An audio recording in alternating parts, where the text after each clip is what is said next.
Hey everyone, I hope you're well.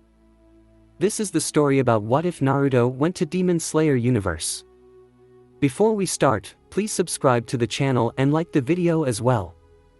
So without any further ado, let's start the what if. Miss Kocho is very strange, Yuichiro commented. Naruto chuckled. Agreed. But she's also very caring.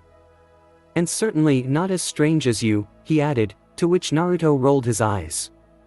She said she's willing to take me back to the Demon Slayer headquarters. Naruto crossed his arms, the gears in his head turning. Is this about your brother? Yeah. The teen shuffled. He's alive, Naruto. And he's a Demon Slayer. Really? Yui. That's incredible news. The grin on Naruto's face was wide and beaming, more so than usual. I'm happy for you, kid. I am too. So happy, Yuichiro said. Then he frowned, doubt coloring his gaze. But, should I go meet him? Naruto looked at him as though he'd grown a second head. Yes. What kind of question is that? Yuichiro rubbed his turquoise locks. I don't know, he said, a hint of frustration in his voice. I mean, I want to see him again. So badly. But what would he think of me after all these years? I was so cruel to him, Naruto. And it was out of some misguided attempt to protect him. He sighed. I just don't know what to do. I say you go see him anyway, no matter what you're feeling. That way, you'll have no regrets, Naruto asserted. He leaned forward, turning to face his student. I never told you but I'm an orphan. For as long as I can remember, I also wanted a family. A father. A mother. A sibling. Anything. Of course, I don't really think that way anymore, because I've met great people that I now consider family. But still, if I were you, if someone told me a member of my family was still alive, I would at least try to see them.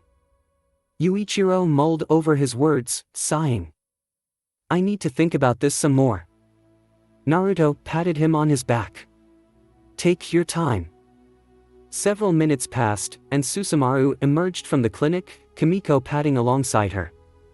The sun had finally set, lights around his clinic also shined brighter. Coupled with the moonlight, his garden was bathed in a dreamlike glow, the koi pond reflecting that glistening celestial body above. As soon as she arrived, Susumaru stole the show. She quickly made friends with the children, her jolly personality meshing well with their own. She played with them, inventing all sorts of games as they clambered on her back or hung from an arm. She's really changed, Yuichiro murmured next to him.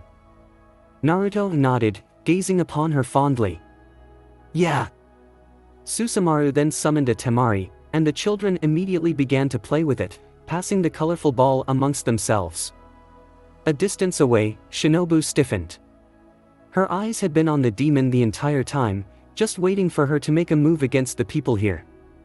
The insect Hashira reached for a sword that wasn't there, one of the conditions for staying at the clinic, before remembering her weapon was being kept upstairs as a show of good faith. She still watched Susumaru, though. Her gaze suspicious, yet curious. As time went on, the children tired themselves out and returned to their parents. But Susumaru continued to keep them entertained, kicking her ball up and down, performing various tricks with her feet alone. Which gave Naruto an idea. Miss Kocho, he called. She tilted her head. Yes, doctor. Naruto stood from his place under the tree. Care for a little game? It was a Western game, recently brought to Japan by European visitors. Naruto had learned about it while talking to clients over the past few months. It was relatively simple, easy to play, and very competitive. 2 goals. 1 person to defend each goal. And various players on the field, each trying to shoot the ball into said goal. The only catch? Save for the goalkeeper, one couldn't use their hands to handle the ball. Intrigued and having little of importance to do, Shinobu agreed with that ever-present smile. Naruto made makeshift goals by cutting large branches from the trees around the garden, then stabbing them into the ground. Next, they formed two teams. And naturally, it ended up being the Demon Slayers, comprised of Shinobu, Kaneo, Murata, and Ozaki, against Naruto and Susumaru. Naruto created a clone to be the goalkeeper, so things could resemble a somewhat fair game. So, 3 against 4. Susumaru grinned at the opposing team. "You guys are going down." With a ball in the center, the game began. Shinobu shot forward, intercepting the Temari before Susumaru. Even though it was her first time playing, she quickly grew accustomed to controlling the ball with her feet. She approached the goal in a split second, but Naruto was there to intercept, stealing the Temari from her. He passed it to Susumaru, who launched the ball at incredible speeds, toward Kaneo, who was guarding the opposing team's goalpost. Despite her youth, Kaneo was incredibly powerful. Without a shift in expression, she caught the Temari with ease, then returned it to the field. Ozaki got the ball, running with it, then passed to Murata. This time, Susumaru managed to steal the ball from him. But instead of taking another shot, she kicked it high into the air. And instantly later, Naruto jumped dozens of meters upward. The patients gasped with amazement at such a superhuman feat. Naruto kicked the ball. A sonic boom followed, and it blurred through the air, passing the goal before Kaneo could save it. "So we can do that as well?" asked Shinobu. Naruto grinned. "I never said you couldn't." What ensued next was a game the patients would talk about for years to come. A game of supersonic Temari balls streaking across the garden, and of human beings performing unbelievable acts of strength that left the spectators laughing and cheering from a safe distance. Finally, it came to an end. Even though they were outnumbered, Naruto and Susumaru still won, completing the game with a commendable display of teamwork. By now, most of the patients had retired to their beds, with Naruto doing one last assessment on them before returning to the garden. Finishing her report about the events in Tokyo, Shinobu put away the papers she'd been writing on. She stood up, looked around, and found Naruto on the roof of his home. He sat with his legs crossed, his eyes closed, and his body still. She leapt forward, then gently landed beside him. He didn't react at first, so she remained silent, taking a seat as he continued to meditate. Glancing at him, she noticed that an orange ring now surrounded eyes, and that his presence seemed even more pronounced than earlier. Must be another technique, she mused. After a time, he opened his eyes, releasing the natural energy from his body. The orange ring also disappeared, and he turned to face her. "Watching me?" he inquired. Shinobu didn't falter, crossing her legs as well. "Perhaps." Out of curiosity, of course. She leaned back, supporting herself with both arms. "What were you doing?" "Appreciating nature," Naruto answered. Unbeknownst her, however, he'd been in sage mode, trying to find that perfect balance, that peaceful feeling his technique brought. This world was different, in the sense that the people here had no chakra flowing through their bodies. They had physical and spiritual energy, sure, but lacked the necessary physiology to combine those energies into one. Thus, when he stretched out his senses in sage mode, he could hardly tell the difference between the people around him. They all felt the same, having no unique energy signature formed by their individual chakra coils. However, one thing this world did not lack was natural energy. It was incredibly abundant, untapped by both humans and animals. "You've built something wonderful here," Shinobu commented in that happy tone. Naruto glanced downward. Though most of the patients were inside with Yuichiro, some still lingered, talking. Even Susumaru, Ozaki, and Murata were talking. Tentatively at first, but they seemed to have grown a bit more comfortable with each other. "Yeah. This place is my pride and joy." He turned to her. "By tomorrow, about half of the patients will be discharged." She nodded slowly. "I agree with that decision." Your healing abilities are truly remarkable. Many of them would have died were it not for you. I appreciate the praise, Miss Kocho. Shinobu shifted, a cheerful smile on her face. Feel free to call me Shinobu if you want. Not Lady Shinobu, he teased. She shook her head. I was never really fond of such titles. Makes me feel old, he finished, to which she nodded. I feel the same way about Yuichiro calling me sensei for some reason. I'm only 19, for goodness sake. Her smile widened, and Shinobu thought that maybe she was becoming a bit too comfortable with the man she should be suspicious, or at least wary, of. In that case, you can call me Naruto as well, he continued. Deal. Shinobu looked up, watching stray clouds as they moved across the starlit sky. I must admit, I haven't taken a break like this in years. I don't remember the last time I played a game either. It was nice. Everyone needs a break sometimes. Naruto rubbed his hair sheepishly. Though, I'll be honest. I don't always follow my own advice. I'm always working, even when I shouldn't be. Shinobu agreed. As the head medical specialist at headquarters, she hardly ever stopped to enjoy life, nor did she take a day of rest. You mentioned you weren't from Japan, she said. Naruto nodded, and she asked, where are you from then, the West? He shook his head. Not the West, but a different continent entirely. It's a place you've never heard of. A city, more specifically, covered by a dense forest that extends for more than 100 kilometers. That sounds quite remarkable. She observed him closely. I can certainly see it, though, the fact that you're not from Japan. For one, your clothes are a bit different. And your features. Something about them also seems different. Huh. I thought I did a good job of blending in. Is it that noticeable? Naruto asked. Shinobu beamed. Very. She was only teasing him, but Shinobu was right in a way.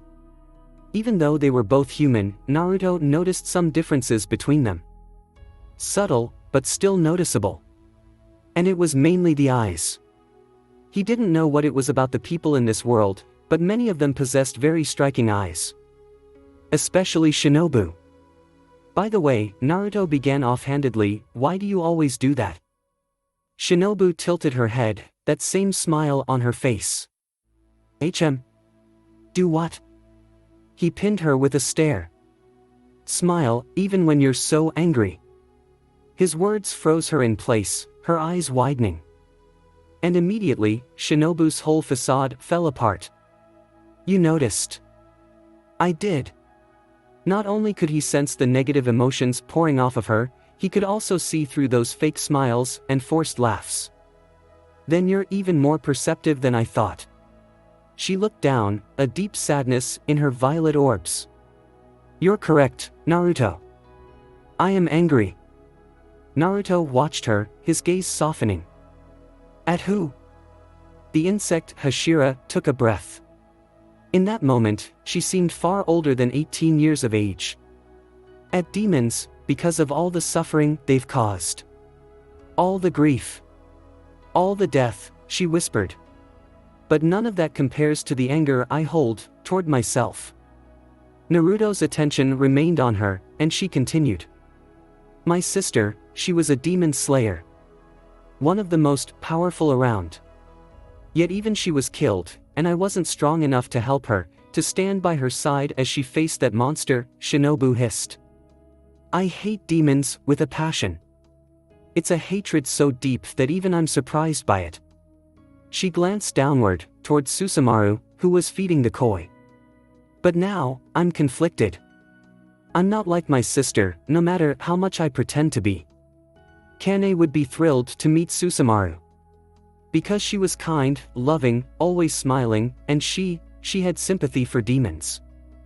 So you smile to keep her memory alive, Naruto said gently.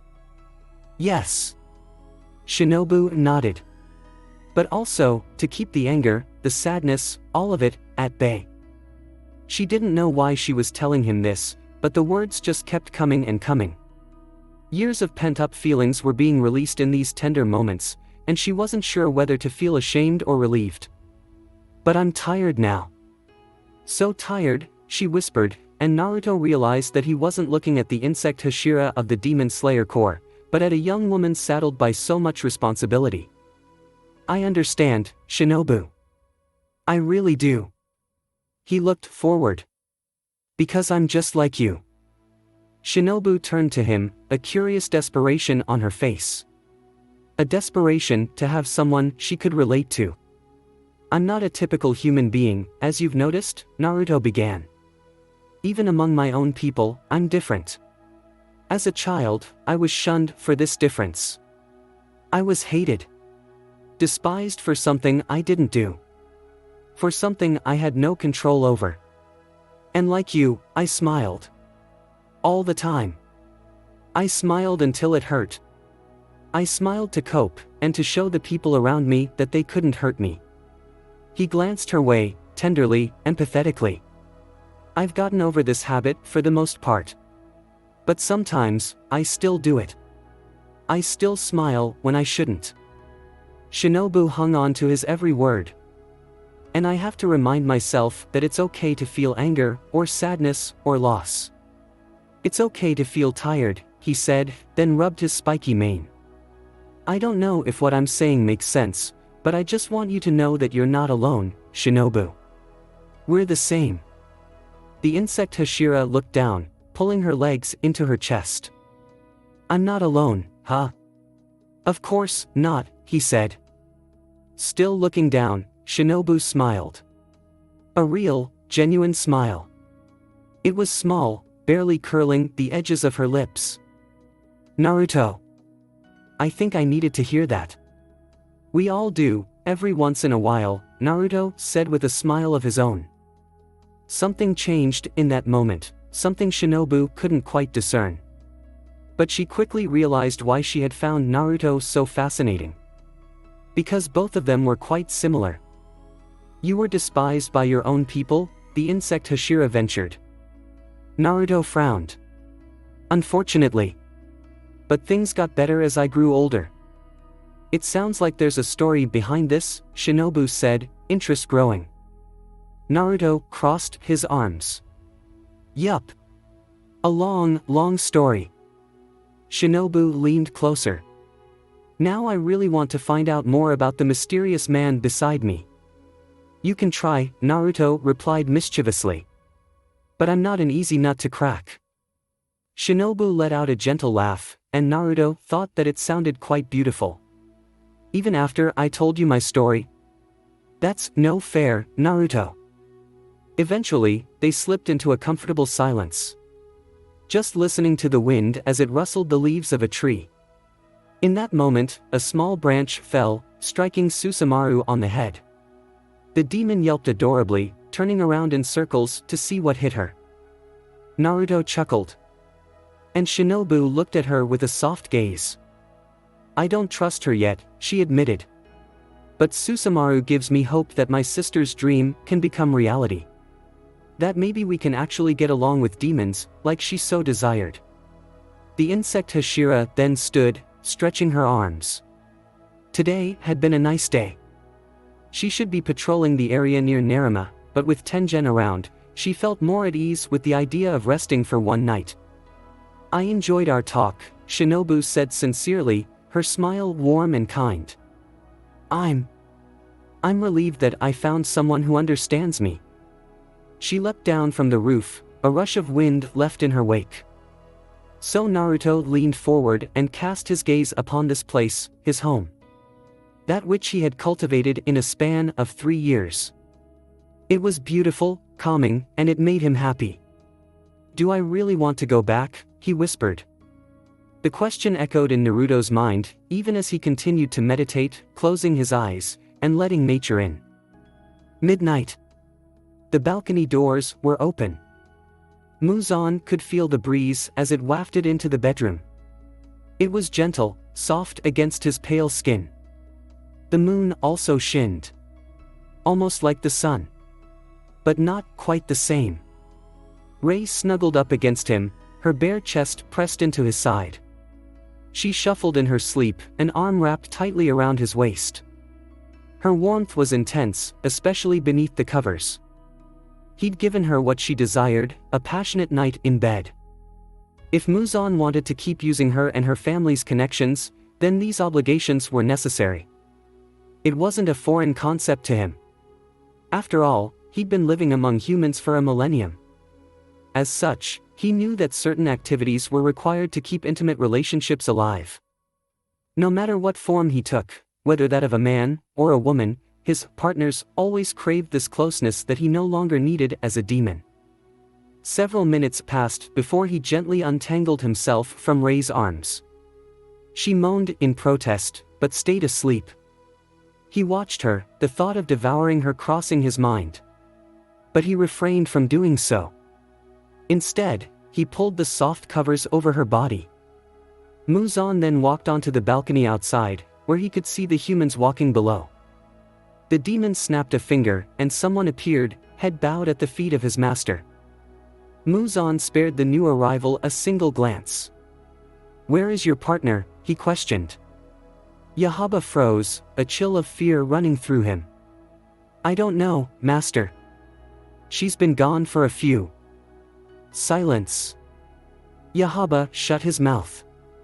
"You will not waste my time if you don't have an answer," Muzan said coldly. "You can find her at another time. For now, I have an assignment for you. Head to Nerima and observe the area, discreetly. Find out why I'm hearing reports of an attack by wild animals. Return quickly and tell me what you see." "Yes, master." Yahaba departed, appearing to vanish into thin air. Muzan crossed his powerful arms, observing the expansive area below. Getting to Nerima would be easy for him. But he didn't want to expose himself unnecessarily. Not while demon slayers were potentially prowling about. With that thought, a memory flashed before his eyes, showing the one time he had almost been killed by a demon slayer. Yorichi, he thought distastefully. 3 members of the 12 Kazuki dying at once had never occurred in the hundreds of years they'd existed, even among the lower ranks, and Muzan wanted to know just what happened yesterday night. To make things somewhat fair, Naruto used one arm. Furthermore, he was a clone, wielding only a fraction of the original's power. He was more fragile, too, more prone to damage as well. In addition to this, they could actually use lethal force, since this Naruto was not the real one. So they held nothing back, attacking with every ounce of strength and skill at their disposal. Even then, they couldn't get the upper hand, nor could they find a single opening. Murata sprinted forward, sword in hand. He sucked in a sharp breath, oxygenated blood pumping through his arteries, granting his muscles superhuman strength and speed. He slashed horizontally as Ozaki brought her blade down vertically, the blonde clone just within their reach. A seemingly unavoidable attack, but he still managed to dodge it. And before the duo could react, they were on their knees, clutching their stomachs as 2 separate punches connected in an instant, the very air knocked from their lungs. "All right. That's enough for now," he announced. "But..." Naruto cut Ozaki short with a shake of the head. He offered both of them a hand, which they gladly took. He pulled them up with a grin, giving both slayers a thorough once-over, making sure he hadn't hurt them too badly. "A lot less injuries than last time," Naruto commented mirthfully. Ozaki crossed her arms, seemingly frustrated. "But we still haven't given you a scratch. And you're a clone, and you're only using one hand," added Murata. Naruto shrugged off their complaints, patting both of them on the shoulder. "That's true. Though, from where I'm standing, you've certainly improved since we started doing this." "It doesn't feel like it," Ozaki mumbled as she sheathed her blade. "Well, progress can feel slow at times. Trust me, I know," Naruto encouraged. "Just you wait. The next time you face a malicious demon, you'll see how much stronger you've grown." The duo considered his words for a moment before relaxing. "Okay," Ozaki said quietly, glancing away. but she couldn't help the smile that bloomed across her face. "I'll trust you on this, Naruto." "Good." He tossed Murata's blade back, which he had somehow managed to grab during their spar. Naruto began walking toward the entrance of the garden, and they followed. "You know one thing I don't understand?" he suddenly asked. "What?" Murata jogged up to meet him as he sheathed his sword. "Why don't you ask Shinobu to train you?" Naruto paused, turned to face them. "I mean, I'm okay with doing this for both of you. However, I can only sharpen your instincts, your combat skills, nothing more." After all, he knew little about breaths, or how they worked. Sure, he was vaguely aware that they revolved around the use of oxygen. Other than that, he was completely in the dark. When it came to Ozaki and Murata, he could point out weaknesses, openings in their styles, but he couldn't actively improve on something he didn't completely understand. Murata shuffled in place at the question. "Well, we don't really want to impose on her. She's a Hashira. They're always busy. And she already has a student too. It wouldn't seem right for us to put her in that position." "I understand what you're saying," Naruto replied, "but did you at least ask her?" Both of them shook their heads nervously. "The Hashira can be very intimidating," Ozaki whispered. "They usually pick their students. I couldn't imagine asking her to train us." "Shinobu? Intimidating?" Naruto chuckled. "Maybe from a glance.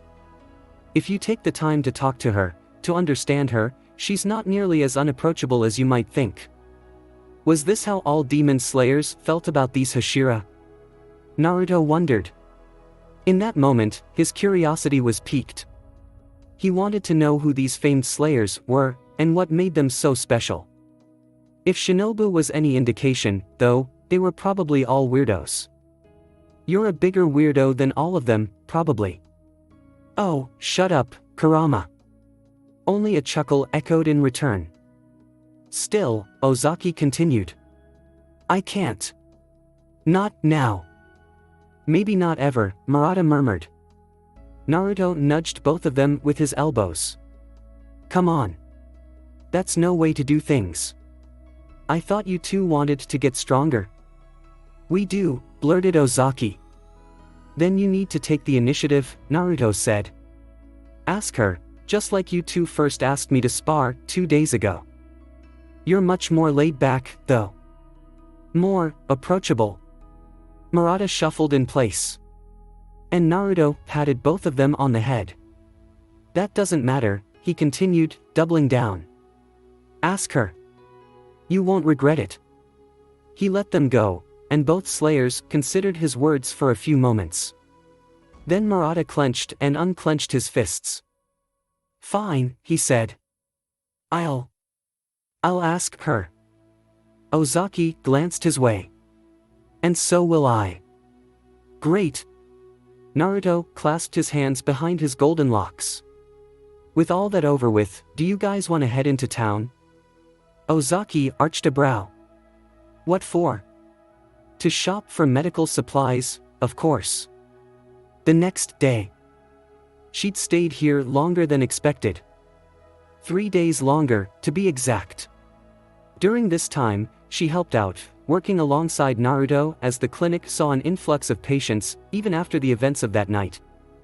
In the entire Demon Slayer Corps, no one came close to her vast knowledge of medicine. Not even her subordinates at the Butterfly Mansion. In fact, she was the sole health practitioner at headquarters, overseeing cases of varying degrees. As such, Shinobu had no equal. It was frustrating at times, having no one to share ideas with. But this was her plight as head of their medical staff, one she had long since accepted. So, it went without saying that working with Naruto was a breath of fresh air. He knew so much. At times, even more than she did. Yet Shinobu didn't see that as a bad thing, because she was always eager to learn about new subjects. They discussed and swapped information, and even debated the efficacy of certain medical procedures. She learned from him, and he learned from her as well. In her brief stay here, they'd talked about many things. Sometimes, about him. About where he came from. Even then, Naruto remained vague about the topic of his home country. In spite of this, Shinobu could still glean bits and pieces of information concerning his place of origin. Firstly, it was far. Far enough away that he didn't even attempt to describe its distance. Next, there were many others like him, each possessing the ability to perform demon-like techniques. Such as walking on water, breathing fire, and even, to her surprise, flying. Lastly, Naruto was a shinobi, much like a certain white-haired Hashira. At the moment, she was inside the clinic, and Yuichiro was next to her. They were in an area dedicated to medication storage and synthesis. It wasn't as extensive as her lab back at headquarters, but it had enough materials to get the job done. Using her vast knowledge of herbs, chemicals, and compounds, she'd created a mild anesthetic from the ground up, teaching Yuichiro how to produce it. The younger teen watched with a curious gaze, memorizing the mixture. There were various beakers and flasks around, 2 of which were held over a live Bunsen burner. She added a drop to the concoction, and the liquid in the glass shifted from a bright red hue to a violet one.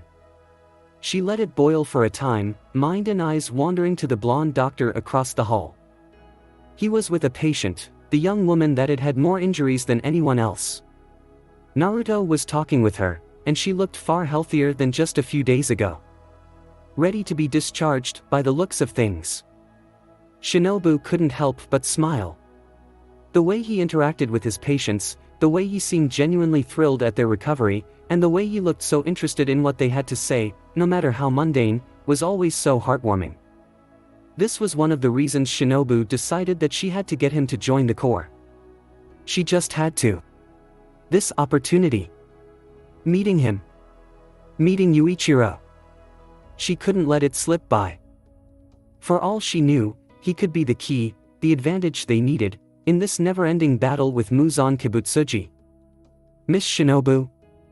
Yuichiro's soft voice reached her ears. She turned to him, head titled. He was looking at her strangely.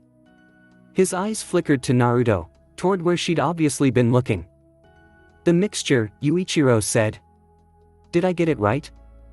Glancing at the second flask, Shinobu nodded. She inspected it closely before nodding once more. You did.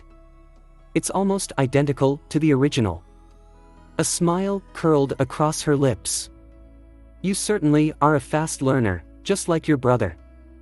Like my brother, he echoed. Yes.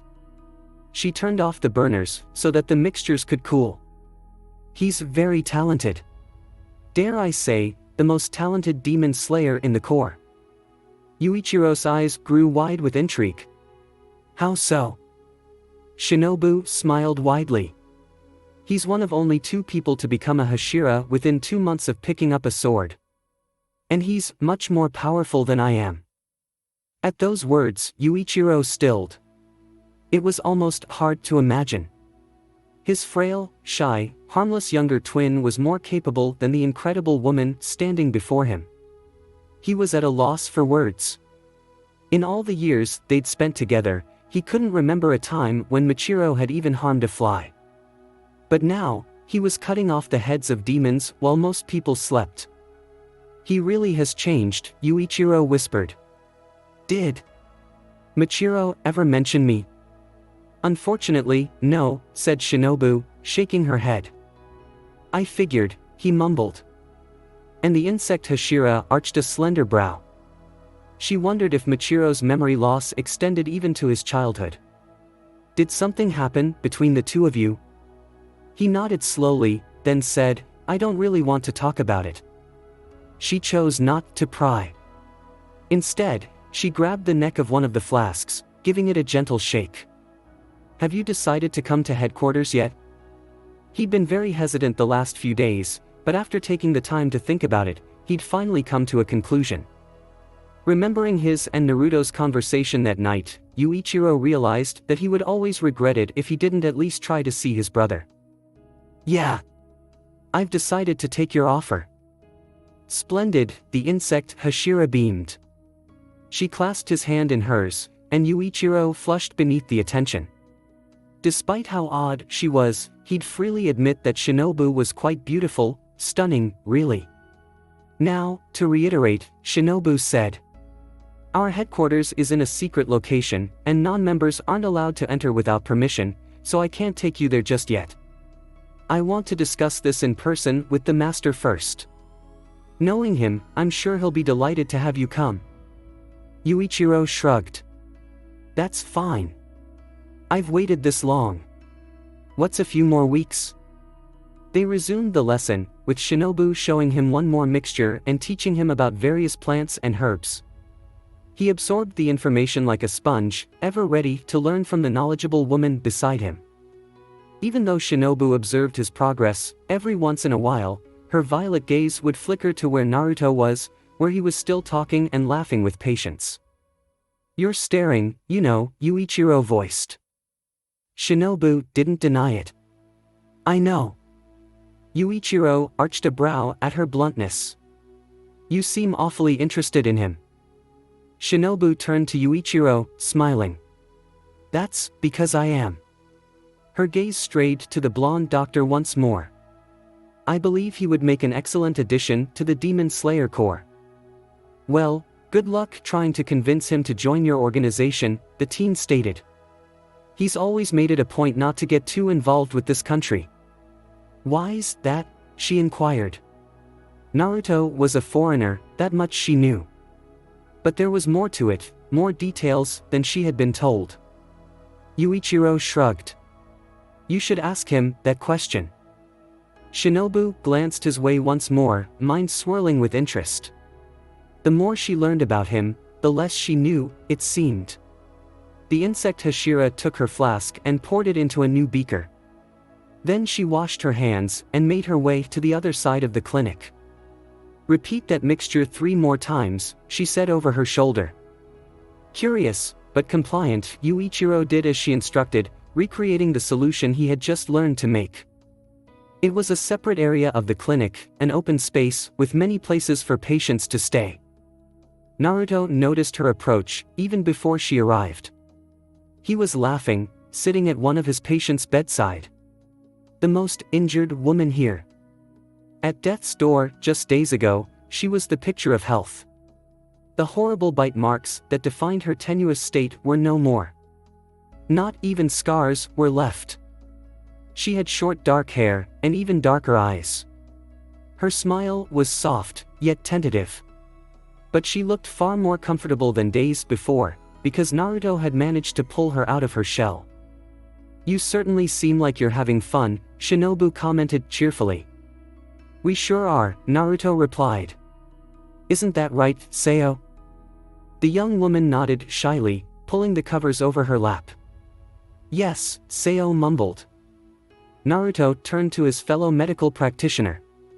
Anyway, Lady Kocho, he said playfully. I hope you're not teaching my student over there how to create lethal poisons. She smirked in return. Nothing too lethal, of course. Only enough to kill 10 men, Shinobu quipped back. Then, she leaned closer. On a serious note, though, he's very intelligent. I only have to show him something once, and he can instantly replicate it, down to the minutest detail. Naruto glanced across the clinic, to where his student was hard at work. That's Yuichiro for you. He'll be doing great things in a few years. Indeed, Shinobu agreed. Naruto bid Seo farewell, then stood. Care for a walk. He gestured for Shinobu to follow, and she did. Side by side, they moved through the clinic before leaving the building entirely. Just outside, Kaneo could be seen. She stood alone, holding a butterfly in her palm. A few patients were in the garden as well, talking, and Murata and Ozaki were training outside. You've been here for a while, the blonde finally said. Next to him, Shinobu nodded. Far longer than I expected, to be honest. He smiled a bit. How much longer will you stay? One more night, she answered. Her voice was soft, laced with something he couldn't quite discern. Naruto nodded slowly. What about your Hashira friend? He never showed up in the end. I'm not surprised. The Hashira are rather strange, she admitted. He might still be in Tokyo, but who knows? Tengen can be very unpredictable. Curious, he asked, how many Hashira are there? 9, including myself, Shinobu replied. She clasped her hands behind her back. And they're all strong. Stronger than me. Really? Naruto stroked his chin in thought. I've met a few demon slayers, even before Ozaki and Murata. If I'm honest, none of them seemed very impressive, not like you. There was this one person, though. His skill, I would say, was actually comparable to yours. She turned to him, head tilted. Oh? Who was it? Some black-haired guy with blue eyes, Naruto stated. Our interaction was brief, but in short, he protected me from a demon 2 years ago. I didn't need his help, of course. But it saved me the effort of actually needing to fight. The blonde paused, adding, if I remember correctly, he seemed pretty distant, always speaking with brief, quiet sentences. Shinobu paused, then began laughing. It was a beautiful laugh, which grew in volume as she imagined the whole scenario. You must have met the water Hashira, she concluded after calming herself. Given the amount of demons that you say have attacked you, I'm not surprised you ran into one of us at some point. It was years ago, when I first came to Japan. He seemed like a decent guy, Naruto said with a shrug. I don't remember getting his name before he left. His name is Ju. Ju Tomioka, Shinobu answered affectionately. He's our aloof, socially inept water Hashira. Ju, ha. He looked up and crossed his arms. Small world. When afternoon came, most of the remaining patients were discharged. Save for Seo and a few others, the clinic was returning to its usual state, with less people moving about and less children yelling and playing. It was bittersweet, but it always brought Naruto joy to see his patients healthy enough to return home. Well, doctor, I guess this is it, Jiro said. Naruto arched a brow. You're making it sound like I'll never see you again. The man chuckled, rubbing his hair. Tokyo is a big city, so it's possible. But I guess you're right. We might still bump into each other one of these days. That's the spirit, Naruto replied. He grinned. Plus, you still owe me that free bowl of ramen. I'll have to rebuild my restaurant first, he said, then smiled. Thank you for all you've done for my family. Really. I appreciate it. He glanced down. His children were beside him, silent, trying not to cry. Thank you, Dr. Naruto, Kuro, the son, said. Thanks for watching. I hope you enjoyed. If you enjoyed this what if and want to see next part of it, comment down below and let me know. Also share this video with your friends. See you in the next video. Peace.